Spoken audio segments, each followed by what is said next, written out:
আজকে এই analogue metre নিয়ে কথা বলবো। এই অ্যানালগ মিটারে এইটাকে বলে সিলেক্টর নব। কি বলে? সিলেক্টর নব। সিলেক্টর নব মানে যেইটা কি করে সিলেক্ট করে, নির্বাচন করে। অর্থাৎ আমি যদি রেজিস্ট্যান্স মাপতে চাই, তাহলে আমি এই যে into 1 into 10 into 100 into 1 kilo home into 10 kilo home, এই রেঞ্জের মধ্যে এখান থেকে শুরু করব। এই যে এখান থেকে, এই যে এখান থেকে শুরু করে আমি এক একটা স্টেজে মাপবো। ওকে, মান কম বেশি করে আমি মাপবো। এটা হলো রেজিস্ট্যান্স যখন মাপবো। কোনো পার্টস ভালো না মন্দ সেই বিষয়গুলো এখান থেকে আমরা শিখবো। ঠিক আছে, এখান থেকে আমরা মাপবো। এরপরে এটা হলো বাজার। বাজার বুঝছো? আমার এই দুইটা তারকে যদি আমি একসাথে করি, তাই এখান থেকে একটা আওয়াজ হবে, শব্দ হবে। শব্দ হচ্ছে তো? শব্দ হচ্ছে, এবং এই মিটার কাঁটাটাও নড়তেছে। দেখবা মিটার কাঁটাটা নড়তেছে না, মানে সংযোগ হচ্ছে, সাউন্ডটা পাবো। ওকে, এরপরে আসো তুমি।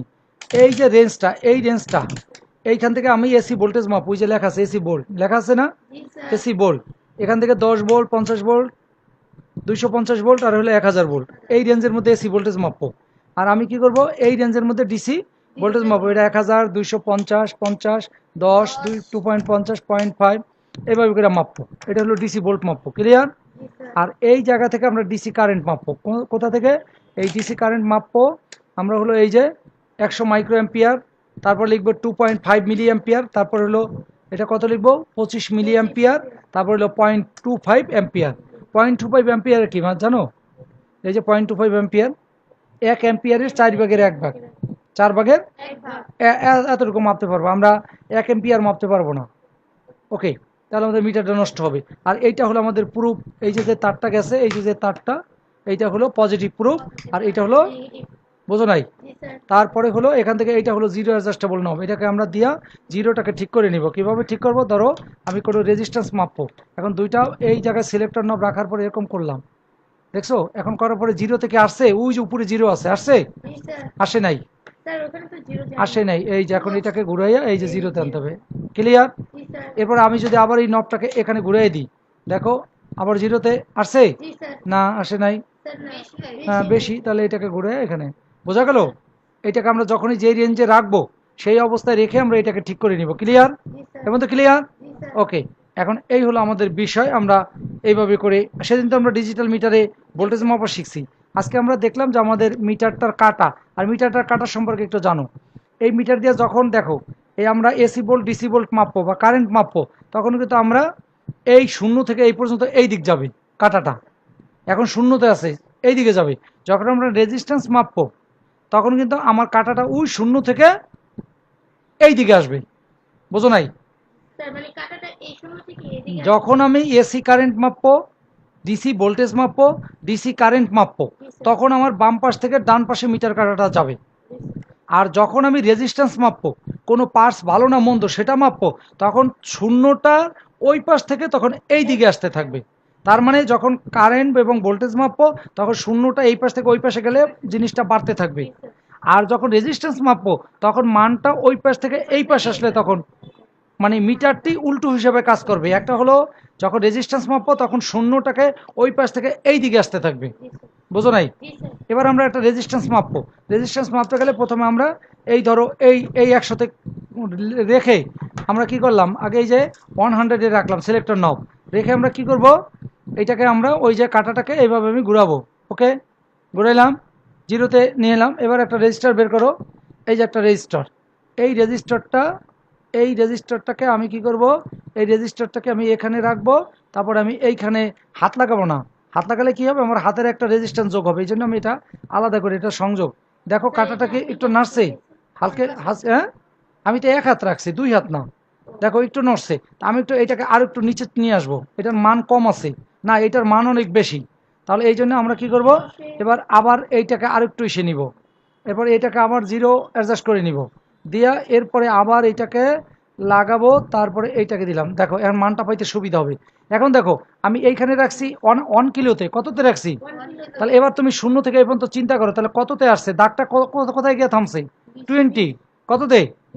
20, 20-এ। তাহলে 20-এর সাথে যদি 1 কিলো পূরণ করো, 1 কিলো মানে কত? 1 কিলো মানেই হতো 1000 ওহম।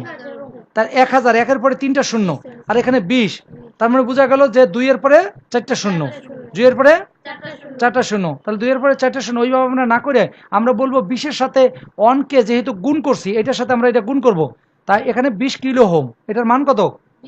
20 কিলো ওহম, তাই তো? এটার মান কত? বুঝতে পারছো কিভাবে রেজিস্ট্যান্স মাপে? তাহলে আরেকটা রেজিস্ট্যান্স দাও দেখি, সেটার মান কত। এটা হলো 20 কিলো ওহম। আরেকটা রেজিস্ট্যান্স দাও, অন্য একটা মেনু দাও। এইটাকে দুইটা বের করছো, এটা ঢুকাও। ওকে, এবার আমি দেখি এটার মান কত, দেখো তো। এটা কি কোনো কিছু শো করতেছে না? হ্যাঁ, তাহলে এবার একটু এইটাকে আরেকটু উপরে দেই, এবার দেখি মান একটা আসবে। তাহলে এবার আমরা এখানে দিলে তো আবার আগে অ্যাডজাস্ট করে নিতে হবে। নিব? এই তো অ্যাডজাস্ট করে নিলাম। নেওয়ার পরে কি করব, এই রেজিস্টারটাকে আমি এই জায়গাতে দেওয়ার পরে দেখো কততে গেছে, কততে গেছো? ওটা কত? 50? কত? 50 না অন্য কিছু? না 30? 30 কততে? 30। এবার আসো, তাহলে 30, তার 30-র সাথে আমরা এখানে আছে 10K, কত আছে? এই যে 10K, দেখো এই যে কততে আছে 10K, এই যে এই যে এই যে এই যে যে নসটা, এটা দেখো এটা কোথায় আছে? 10K। তাহলে 10K তে যদি হয়, তা 10K এর সাথে 30 গুণ করব, কত হয়? 30 পূরণ 10, তার মানে কত হলো? 300। তা 300K, তা এটা হলো 300 কিলো ওহম। কথা বলে না। 10 কিলোর সাথে 30 গুণ করব, তার মানে 300 কিলো ওহম। এটা 300 কিলো ওহম। এখন আমরা এই দুইটা রেজিস্টার, আমরা একটু খাতা কলম দাও, আমরা একটু হিসাব করে দেখব যে আমাদের আসলে এইটা কিভাবে 300 কিলো ওহম আমাদের হইল। এখন দেখো এই কালারটার আগে আমরা একটু ওইটা নিয়ে কথা বলি, এইটা নিয়ে। এখন এইটার ক্ষেত্রে আমরা এই রেজিস্টারটা ধরলাম, ধরার পরে এবার আমরা একটা রেজিস্টার এরকম করে আঁকলাম। ওকে, এখন দেখো এইটা এইটা এইটা এইটা। এখন দেখো প্রথম রংটার নাম কি, দেখো প্রথম রঙের নাম কি? এটা আমাদের ধরা ঠিক হয়নি, সোনালি দিতে হবে ডান দিকে। এপাশে কি রং? এটা বলছিলাম কত? 20 কিলো ওহম না? তা 20 হইলে প্রথমে এইটা কিন্তু আমরা জানি যে কাবালা খষ্টি বেদুষা না, জানি। তাই সেই জায়গায় আমাদের লালের মান 2, লালের মান, এটা হলো রেড, এটা কি? রেড মানে লাল। আর এটা কি? এটা দেখো, এটা কালো, কালো মানে কি? Black, black. তা ব্ল্যাকের মান কত? 0। আর এটা কত? এটা দেখো কমলা, কমলা মানে কি? অরেঞ্জ। তা অরেঞ্জের মান কত? অরেঞ্জের মান 3। আমরা এই সোনালি টলারেন্স মান আছে, এটা সোনালি, এটার হলো ±5%। আমরা এটা নিয়ে পরে কথা বলবো। তাহলে এখন দেখো প্রথমেই আমরা একটা পূরণ চিহ্ন দিব। কি দিব? পূরণ চিহ্ন দিয়ে আমরা 10 লিখব, সূত্র 10 লিখে আমরা এই অরেঞ্জের মান 3, এখানে এই 3 লিখব, বুঝছো? এরপরে আমরা এখানে 0 দিব, আর এখানে 2 দিব, বুঝছো না? বুঝো নাই? আর ± টলারেন্সের জন্য 5% দিব, বুঝছো? এখন আমরা এই জায়গা থেকে দেখো 20 পূরণ, এখান থেকে তোমার 1000 হয়, তাই তো? বুঝো নাই?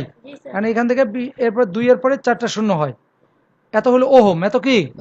এখন এটাকে আমরা কিলো ওহমে যদি নেই, তাহলে বোঝা গেল যে এইটাকে 3টা 1000 ওহমে 1 কিলো ওহম, তার মানে এটাকে 1000 দ্বারা ভাগ করবো, ভাগ করলে শুধু থাকে 20, তাহলে 20 কিলো ওহম। তাহলে বোঝা গেল যে আমরা যে এই সূত্রটা জানি, সেই সূত্র দিয়ে আমরা থিওরি বের করলাম যে এইটার মান ঠিক আছে, বুঝো নাই? তার মানে আগে আমরা রেজিস্টারের আমরা দেখবো যে রেজিস্টারটার কালার কোড কি, কালার কোড দেখে আমরা মানটা বের করব, বের করে আমরা মিটার দিয়ে মাপবো, মেপে আমরা কি সেটাকে আমরা চেক করব যে এই রেজিস্ট্যান্সের মানটা ঠিক আছে কিনা। ওকে, হ্যাঁ, আজকে এই পর্যন্তই।